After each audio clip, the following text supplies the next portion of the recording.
2 বছর ধরে আমরা এয়ার ক্যালেন্ডারে আমরা কাজ করতে আছি, ঠিক আছে। কাজ করার সাথে আমরা কিন্তু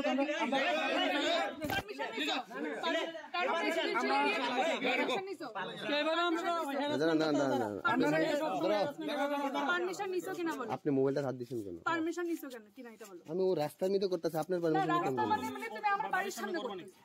আপনার বাড়ি অফিস টাকা ম্যাডাম, অফিস টাকা তাদের অভিযোগ, আপনি আমার মোবাইলে ধরছেন কেন? 1 মিনিট, তোমার অফিস তো, আপনি আমার মোবাইলে ধরছেন কেন? কর্মস্থান মানে কি? তোমার পূজার মতো জায়গা তো, তুমি এখান থেকে টাকা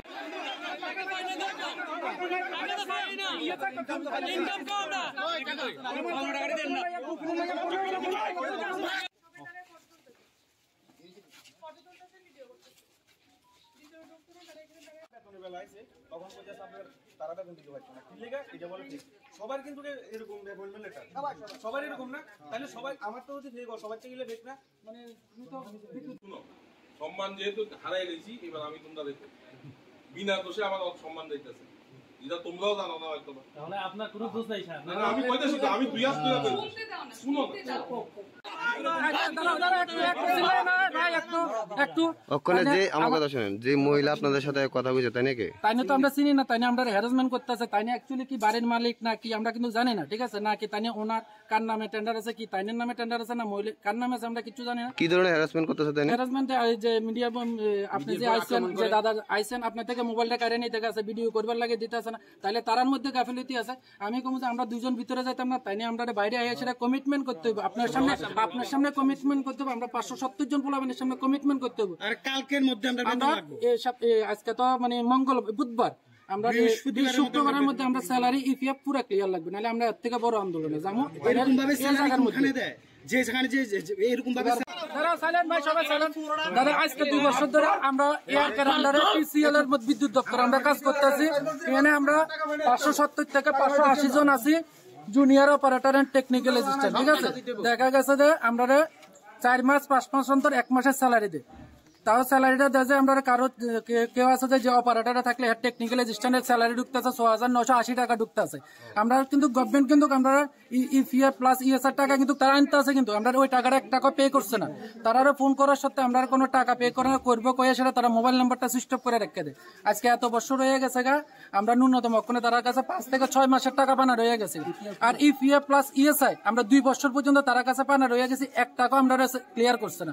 তো আমরা মিডিয়ার মাধ্যমে জানতাম, মানে তার কাছে একটাই দাবি থাকবো যাতে আমরা স্যালারিটা যাতে তারা ইমিডিয়েটলি এই সপ্তাহের মধ্যে আমরা তারা 5 থেকে 6 দিনের সময় দেবো, 1 সপ্তাহের মধ্যে আমরা যদি ইপিএফ ইএসআই স্যালারি ক্লিয়ার করে, নাহলে আমরা এর থেকে বড় আন্দোলনে যাতে আমরা বাধ্য হব। এমনি কত বছর ধরে কাজ করতেছেন? 2 বছর ধরে আমরা এয়ারকার মাধ্যমে টিসিএল এ কাজ করতেছি। এমনি কিন্তু আমরা বিদ্যুৎ দপ্তরে 5 বছরের মতো কাজ করে যাইতে আছে।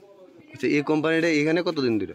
এখানে 2 বছর থেকে 2 বছর ধরে আমরা মানে এয়ারকার আন্ডারে আছি। যে দায়িত্বে আছে ওনার সাথে কথা কইছেন? না, তানের সাথে তো আমরা কথা হয় না, তানে তো আমরা ফোনে রিসিভ করি না, কিন্তু তানের যে ইতান আছে ম্যানেজার আছে তমল চক্রবর্তী, ঠিক আছে, তমল বাবুর লোক আমরা কথা হলে তানে কইতে আছে আমরা স্যালারি দিব, পাশাপাশি তোমরা ওয়েট করো, আমরা দিয়া দিতে আছে, দিব কই আমরা আশ্বাস দিয়ে রেখে দিতে আছে, কিন্তু আমরা কিন্তু টাকা পয়সা কিছু দিতে আছে না। কিছুদিন আগে 28 তারিখ আমরা 6 মাসের টাকাতে আমরা 1 মাসের টাকা কিছু সংখ্যক লোকের পোলা মানে ঢুকছে। 6 মাস টাকা বানা চিন্তা করে দেখেন, 6 মাস ধরে আমরা উইদাউট ব্যালেন্সে 1 টাকা হাজিরা ছাড়া আমরা কিন্তু বিদ্যুৎ দপ্তর চালাইয়া যাইতে আছি, আমরা টাকা পাইতে আছি না। ওই কারণে আমরা সবাই আজকে একসাথে জড়ো হয়েছি। যদি আজকে তো কমে যায় 300 বলে একসাথে হয়েছি, আর যদি আমরা 6-7 দিনের মধ্যে টাকা ক্লিয়ার না করে, আমরা যে 570 জন আছে 70 জন এই অফিসের সামনে আবার আপনাদের কাজটা কি?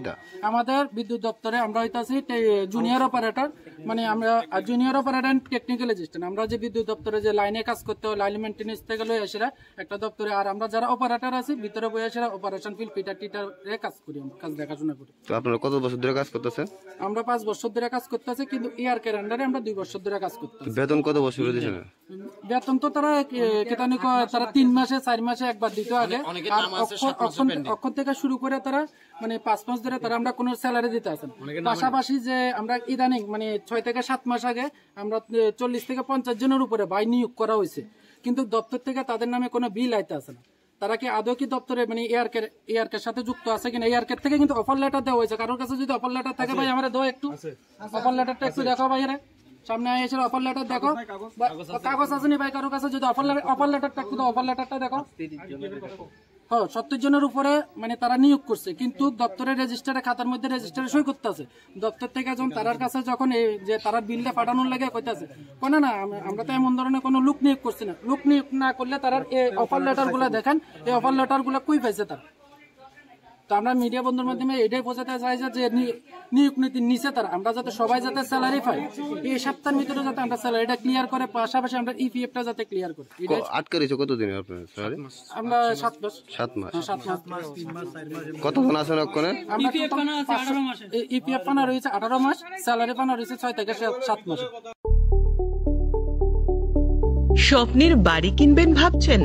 দেরি না করে চলে আসুন আরবি কনস্ট্রাকশনে।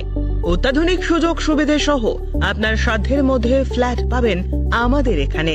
রয়েছে ব্যাংক লোনের সুবিধাও। আগরতলার সার্কিট হাউস, দুর্গা চৌমুহনী, প্রগতি রোড ও কলেজ টিলার মূল সড়কের পাশে। কলকাতার নাগের বাজার, কৈখালি, মালিবাগানে রয়েছে আমাদের ফ্ল্যাট। প্রতিটি ফ্ল্যাটে রয়েছে পার্কিং ও লিফটের সুবিধে, পরিশোধিত পানীয় জল, জেনারেটর সহ আলাদা ট্রান্সফরমার। তাছাড়াও নিরাপত্তার জন্য থাকছে দিবারাত্রি সিকিউরিটি গার্ড, রয়েছে সিসি ক্যামেরার নজরদারিও। তাহলে দেরি না করে আজই যোগাযোগ করুন আরবি কনস্ট্রাকশনে। আমাদের ঠিকানা আরবি construction, Jhuma Chakraborty, circuit house, পুরনো রাজভবনের পিছনে। যোগাযোগ 8787495180 এবং 9436123139 এই নাম্বারে। জুড়ে থাকে বাঁধন আপনার চেয়েও আপন, জুড়ে থাকে বাঁধন আপনার চেয়েও আপন, আপনার চেয়েও আপন।